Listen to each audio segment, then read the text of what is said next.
Welcome to Reading the Gospels Together, and today in a special session we're reading John chapter 8 or Luke chapter 21. And to figure out which gospel we are in fact reading, we're going to have to do a little bit of digging. But first, some background. The New Testament is written in an ancient form of Greek known as Koine or Common Greek. When I was reading Koine Greek in grad school, we were using the Gospel of John as our text. We started right at chapter 1, verse 1, learning as we went along the Greek alphabet, the nouns, the verbs, the grammar. I'll tell you, it was tough going. About halfway through the year, we were in John 7, and by this time I could make my way through verse by verse. But when I hit chapter 8, it was like hitting a wall. Suddenly the style of writing changed. There was different grammar, different vocabulary, different ways of putting the sentences together. Then in verse 12, it all kind of went back to normal, and I could start to understand it again. So what happened?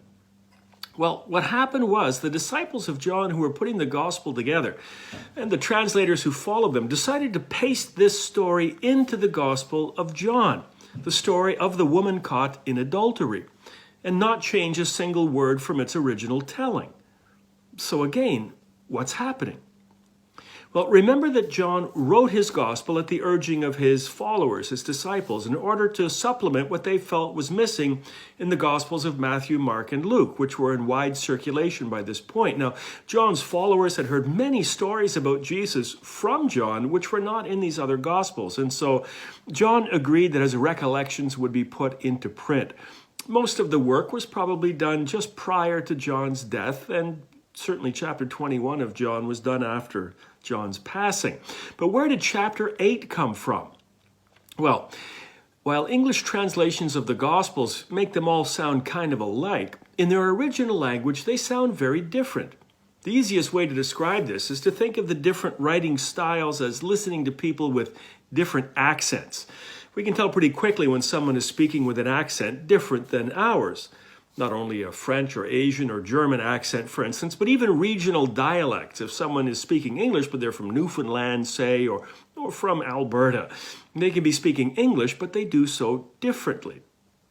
And when reading John, suddenly in chapter 8, it's like going from, say, someone speaking with a French Acadian English accent to a person speaking with a Scottish accent. In the case of John 8, when you take the style of writing into account, it sounds exactly like Luke's accent, as though it is Luke doing the talking, or in this case, the writing.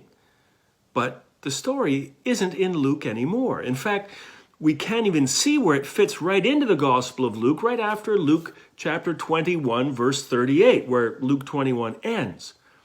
The John story begins in John chapter 7, verse 53. So, if you put them together, you get this, starting with Luke. Luke chapter 21, verses 37 and 38. Each day, Jesus was teaching at the temple, and each evening he went out to spend the night on the hill called the Mount of Olives, and all the people came early in the morning to hear him at the temple. And now John. Then they all went home, but Jesus went to the Mount of Olives. At dawn, he appeared again in the temple courts, where all the people gathered around him, and he sat down to teach them. The teachers of the law and the Pharisees brought in a woman caught in adultery. They made her stand before the group, and so on. You've read the story. But why was the story cut from Luke in the first place? Well, remember that Luke was a companion of Paul. In many ways, the Gospel of Luke was written for the communities of faith which Paul started. And we know from reading Paul's letters that one of the big problems in these congregations, then as now, was sex. That is what might be considered to be appropriate sexual behavior for Christians. In congregations comprised mostly of Jewish Christians, this wasn't much of an issue. Jews had a very conservative sexual practice. But in Gentile congregations, there was a fair bit of confusion about what was sexually proper. Many in Paul's Gentile congregation simply imported their cultural understanding of what constituted appropriate sexual behavior, and they carried that into their churches. But pagan sexuality and Christian sexuality were very different. Christian sexual practice followed the Jewish ethic. One husband, one wife, and sexual conduct limited to the marriage bed. Adultery, as could be seen in the teaching of Jesus, was deeply frowned upon, and Paul makes it very clear that consorting with a prostitute was considered adultery as well, which was quite a different view than Greeks and Romans had. And here in Luke's gospel, here's a woman caught in adultery.